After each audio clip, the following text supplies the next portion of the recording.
This is not one of these teams that shares the load. It's not one of these teams that's going to throw it all over the place. They're going to feed their guy. And he's really good. I mean, he's went over 100 yards in both of the first two games.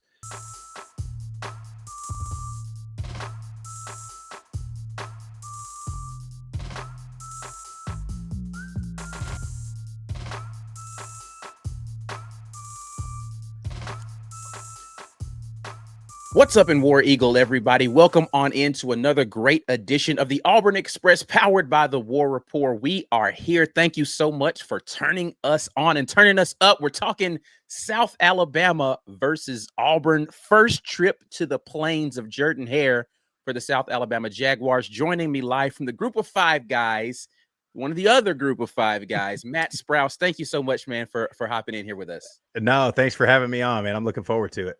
Yeah, I definitely am looking forward to this conversation. This is going to be a bit different from the Ball State conversation in terms of what the expectations are for competition in this game. So when we look at the head-to-head between the two teams, you find, a team in total yards, South Alabama putting up 394 right now. Auburn right now in total yards, 455. So, doing well, having had one P4 contest in here. Passing yards, South Alabama slightly ahead. Auburn hasn't really slung it around a little bit. 203 for South Alabama, 190 for Auburn. In rushing yards, they're doing their thing. 266 right now for South Alabama. They have been putting up the yards on the ground right now. But points per game, this is the thing that you really have to look at. They're scoring 35 points per game right now. They've had the contest versus Tulane, so they've actually had some tougher competition out there. But when you look at the defensive side of it, they've given up 27, Auburn only 14. And really the defense is really what the telltale portion of this, because rushing yards per game, Auburn has been very stingy so far this season. Only 31 yards per game surrendered on the ground. And South Alabama is a team that's going to rely on their ability to run the football. Let's start the conversation right there with this South Alabama rushing attack and the things that they present on offense. Matt, what should Auburn fans expect when South Alabama marches onto that field offensively? Well, they're going to do it. They're going to try. They're built on offensive line. They've got a really good back, Kentrel Bullock. Both of the games, 23 carries and 24 carries apiece. So this is not one of these teams that shares the load. It's not one of these teams that's going to throw it all over the place. They're going to feed their guy. And he's really good. I mean, he's went over 100 yards in both of the first two games. They're really good on the offensive line. So that's going to be the battle, right? That Auburn run defense against, for you guys, I know the Auburn fans are thinking, oh, okay, it's a Sun Belt team, but really good test, test, because these are guys, Bullock at running back. And then I know we'll talk receivers probably in a little bit, a bunch of guys from South that got in the portal and were pretty highly touted and could have went elsewhere. They ended up coming back. So definitely something to look out for, but you're going to see a really impressive back and a really good offensive line for South Alabama. So when you talk about kind of, the run schemes, like, I don't know how much you've actually watched them run a little bit. Is it going to be, are they spreading them out and they're going to use, some read option stuff with Bishop Davenport? Are they, straight smash mouth and doing a bunch of duo? How are they deploying the run game? A little bit of both. And Davenport was a big question mark coming into the season. We didn't really know if he was going to be the guy. They lost Gio Lopez, of course. Right. So in the past, they let Gio Lopez run around like you're playing at the park and make some plays and see what happens. Where Davenport's a little more, I don't want to call it pro style or anything like that, but a little more like that, a little more efficient, a little more just hand the ball off. We're blocking this scheme and this is what we're doing. Yeah. And then, but he's been very efficient in the pass game too. Nothing crazy, but very efficient. But yeah, they're definitely going to want to feed Bullock any way they can get it to him. Yeah, so when you talk about Bishop Davenport at the quarterback, let's talk a little bit about the pass offense for this team. He's been, like, the word you used is the correct one, efficient, because he has been surgical so far this season. He is in the high 70s in his completion percentage so far. The guy that you probably have to look at as their leading receiver, is Voisin out there. He's the big play guy for him. Talk a little bit about kind of what they're going to deploy out there in that passing attack. Yeah, well, Voisin's the other guy that was in the portal, right? And he, last week at Tulane, very good defense, a John Summerall defense. If you Auburn folks, you're very familiar with John Summerall and Troy and kind of the local area. But Voisin 8 catches for 152 and 2 touchdowns against Tulane. He's got 3 of the 4 touchdowns from Davenport. So he's their guy, right? They want to hand it to Bullock.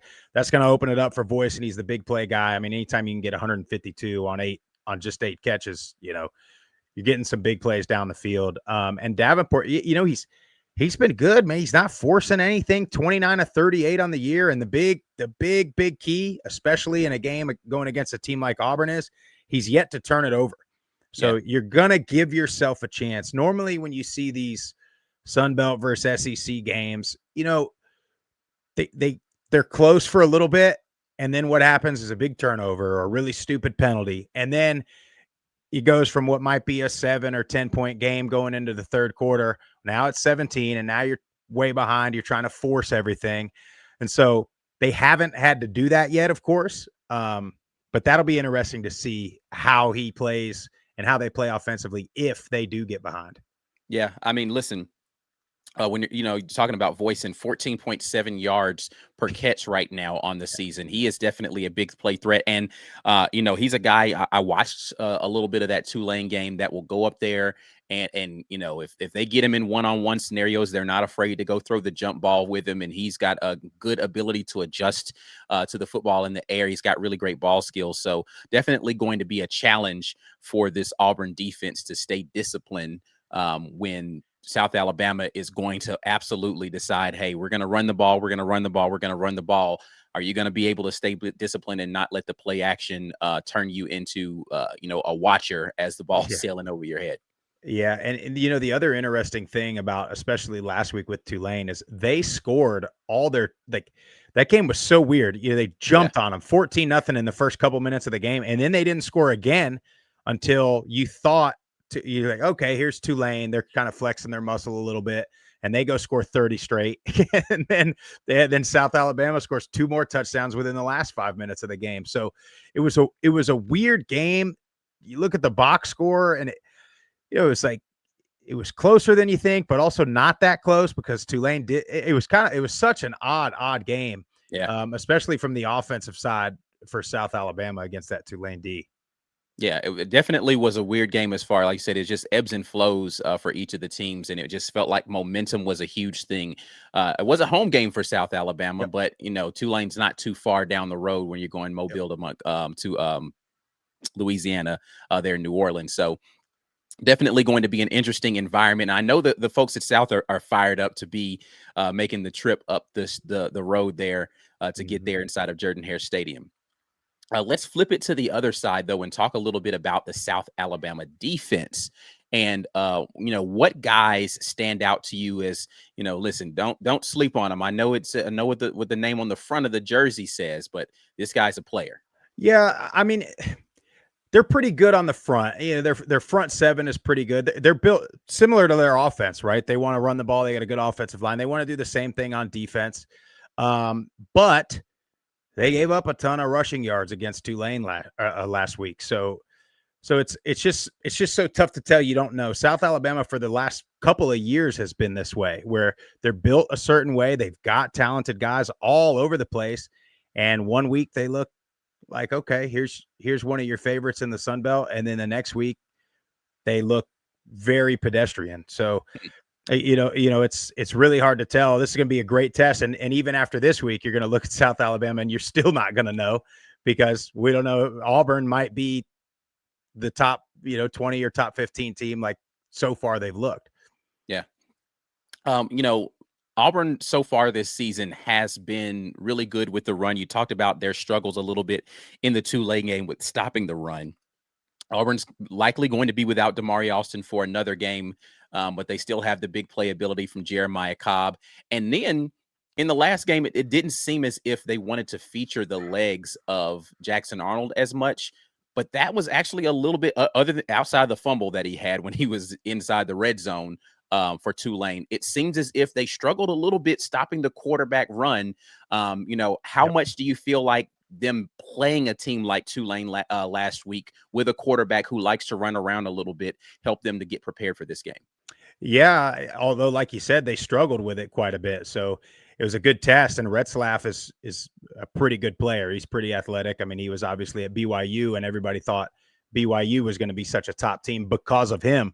So Retzlaff brings a dynamic to Tulane and to against South Alabama that they're not going to see often. So he's a great player, but they struggled with it. So you'll just have to see if they're able to make those adjustments to how they're going to handle Jackson Arnold, or we'll see if Auburn is going to look at that tape and figure out a way where they can, utilize Arnold, or if it's going to be hey, we're not going to force it, but if there's a broken play, if we get pressure on the quarterback, if you've got to get out of the pocket, we know that you can have some success against South's defense that way. Yeah. What about the pass rush? Because that's honestly, as I'm looking at the Auburn games, that's been a struggle for them at moments when they're doing their traditional drop back stuff. Does South have guys that can go get after the quarterback? Yeah, they've got some guys, but like we just talked about, that's when you get an athletic quarterback, sometimes you got to be careful. You got to almost pull back a little bit, because if you get too much pressure, you get too far up the field. That's when you see guys like Retzlaff and Jackson Arnold that are able to take a broken play and turn it into a big play. And then you're able to, you get momentum going, you move the sticks, you start going tempo on them. And that's when you can hurt them quite a bit. Yeah. Okay, well, I'm looking forward to seeing the big matchups for me is whether or not, the speed on the outside for Auburn, particularly at the wide receiver position, is going to finally be able, because I think, and this is just based upon watching literally one game of South Alabama play, that they're going to want to challenge a little bit on the outside, as opposed to, Baylor was content in sitting back in too deep and not really doing anything. Ball State last week was playing a lot of cover 4 stuff where, they were, it's converting to a lot of man, but they were still playing a lot of soft zone and giving a lot of space. I don't know that South Alabama is going to do that as much. So I'm interested to see how Auburn decides to play it when they feel as if you're going to get some matchups on the outside, or whether or not South Alabama is going to say, look, we know we can't compete with Cam Coleman, Eric Singleton on the outside. We're going to give them the dunk stuff, and make them be patient. Yeah, you just we'll have to see how aggressive South Alabama wants to be, right? Do you trust your front guys to pressure the quarterback and let your guys play man, or let your guys play tight coverage, or do you not think they can get the pressure, and do you sit back a little bit? And like you said, I hate when teams do that. I think South Alabama, they know who they are and they know what they want to be, and I don't care if you're playing Auburn or you're playing, I don't know, can't remember who they played week 1, but Tulane or whoever, you are who you are, right? I mean, you've got to do it. You've got to play within yourself. And here's the deal. You've now lost a game, right? If you're South Alabama, you're probably not a G5 playoff contender, but you're 100% a contender in the Sun Belt, and especially in the Sun Belt West right now. So why not do what you do and try to get better with this Auburn game? And if you can come away with a win or a competitive game, then, it looks good. All right. One more before we start getting into this score. And I want to talk about the coaches, right? So you've got Hugh Freeze now in his 3rd season with Auburn, and, not so mixed reviews, because I don't think it was very good the first 2 years. But going into the first 2 games, it seems like a very different kind of tone around the program. But you have a really positive and a good direction for the South Alabama program under Major Applewhite. Talk to me a little bit about kind of what South Alabama has in their main guy down there, Major Applewhite, and what kind of edge does he bring to this competition? Yeah, we got a chance to talk to Coach Applewhite down at the Senior Bowl a couple years ago, which is held on campus there in Mobile. So we got a chance to sit with him for a little bit. He obviously brings the resume, right? I mean, everybody knows, at least our age. Maybe the players now don't even remember Major Applewhite tearing up the field, at Texas. But he brings that resume, he brings that pedigree. Look, I've done this. He's a quarterback guy, but he's not forcing a quarterback to be something he's not. So what I love about him is he's got this roster, he's got this offensive line, he's got this running back, and even though he's a QB, he's not sitting there like, we got to spread it out and throw it all over the field. He's like, this is the roster I've got, and this is what we're gonna do. And I think they like him. Fans can be impatient, and South Alabama has had talented rosters that haven't panned out, which is when fans start getting impatient. But Right. I think they've got a good one. They've got a guy that seems like he wants to be there for the long haul. I mean, you lost Womack to the Alabama defensive coordinator job, 2 years ago now. So, you lost him, but now you've got a guy that seems like he wants to be there. Seems like he likes being there. And look, 2 games in, I know they lost to Tulane, but they look pretty damn good. Okay, well, we will see what happens in this one. You guys are watching the Auburn Express, or listening to, if you're on pod, the Auburn Express, powered by the War Rapport. Be right back after a quick word from our sponsors. We always want to shout out our sponsors, and we encourage our listeners to support our sponsors. That includes Amen Associates. I know what some of you might think. I don't have enough money for a financial advisor, or maybe it hasn't crossed your mind at all. But the truth is, nearly everyone can benefit from financial guidance. The best part, there's no upfront costs. Abel's I&O Moore and Associates offer an initial consultation so you can see if they're the right fit for your needs. It's not just about investing. It's about creating a plan that gives you flexibility and helps you build wealth over time for yourself and your family. Call Abel's I&O Moore and Associates at 912-777-4128 or visit AINC.com. I'm confident you'll be glad you did. Guys, I can't stress enough, you don't need $1 million to need a financial advisor. You just need a paycheck and some dreams and some goals, or somebody that you care about that you want to provide for, and these guys can help you. The War Rapport has been compensated by Abel's I&O Moore and Associates for this endorsement. Amen Associates is a registered investment advisor. Registration as an investment advisor does not imply a certain level of skill or training. The information in this advertisement is for informational purposes only and should not be considered personalized investment advice. All investing involves risks. That includes the loss of potential principal, and past performance is not indicative of future results. Thanks so much for tuning in. We are here talking Auburn versus South Alabama, game 3 for the Tigers on the plains of Jordan-Hare. And it's time to get into a little prediction. ESPN matchup predictor says 93.4% chance that Auburn comes away with the victory. But Matt knows a lot more about the group of 5 than those phonies over there at ESPN. So tell us what you expect to happen in this game. I think the spread's something like 25.5 points right now. Yeah, I think it opened at 24.5. I like South Alabama to keep it tight. It depends. Like we talked about, if Auburn can stop the run early, South Alabama is going to be in a lot of trouble, because Bishop Davenport is not the guy that can, go win it. I hate using the term game manager, because I think a game manager is a good thing. A perfectly acceptable thing to be. Yeah, it's 100%. Why would you not be one? What I mean? But he's not a guy he's not Gio Lopez, right? That can take a play where it looks like you're going to lose 11 yards and go gain 25 yards. He's not that guy. So if they can get right there, how much is Gio Lopez probably wishing he had stayed at South Alabama right now? Look, well, you get me going all night on the transfer portal and NIL and all this stuff, but he was in such a good spot, in my opinion, and he would have been the man in Mobile and would have been loved forever, and they probably could have won a Sun Belt championship or two. And I get it.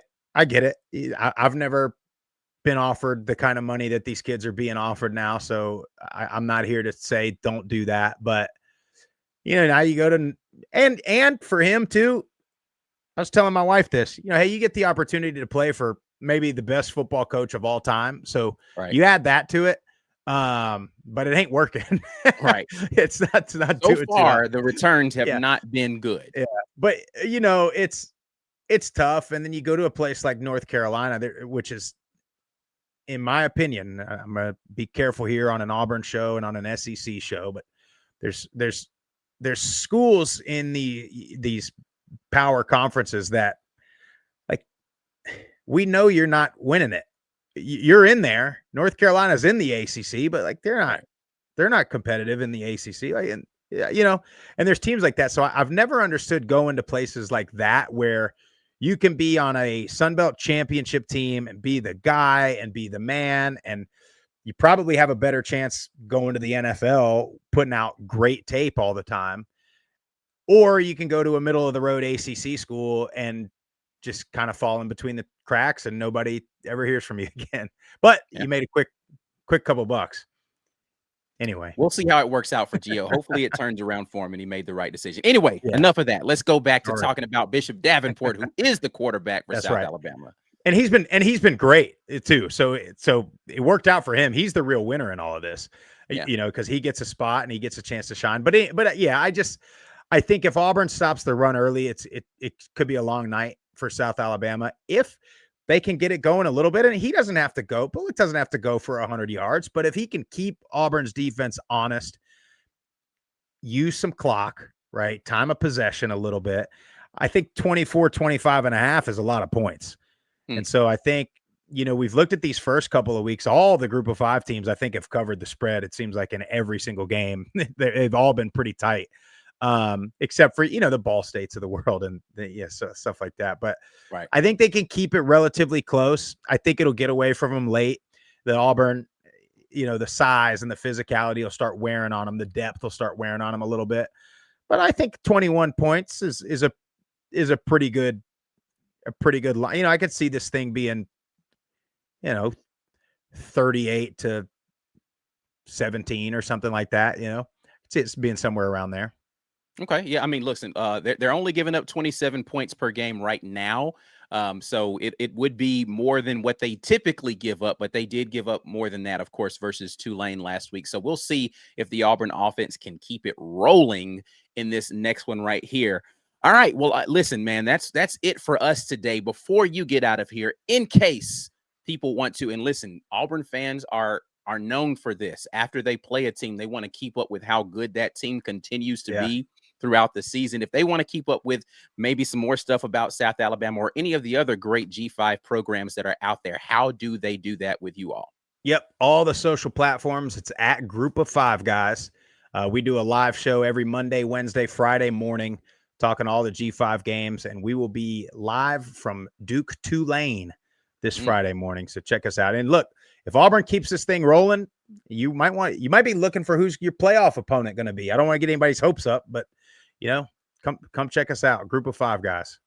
Sounds good. Well, I appreciate it so much, Matt. We are going to get out of here. You guys know who we are. We are right here on the Auburn Express, powered by the War Rapport. If you're listening to this over on podcast, make sure that you're going ahead and giving us that 5-star review right here on YouTube. Like the video, subscribe to the channel if you haven't already. We'll be back with more great War Rapport content later. But until the next time, and as always, War Eagle.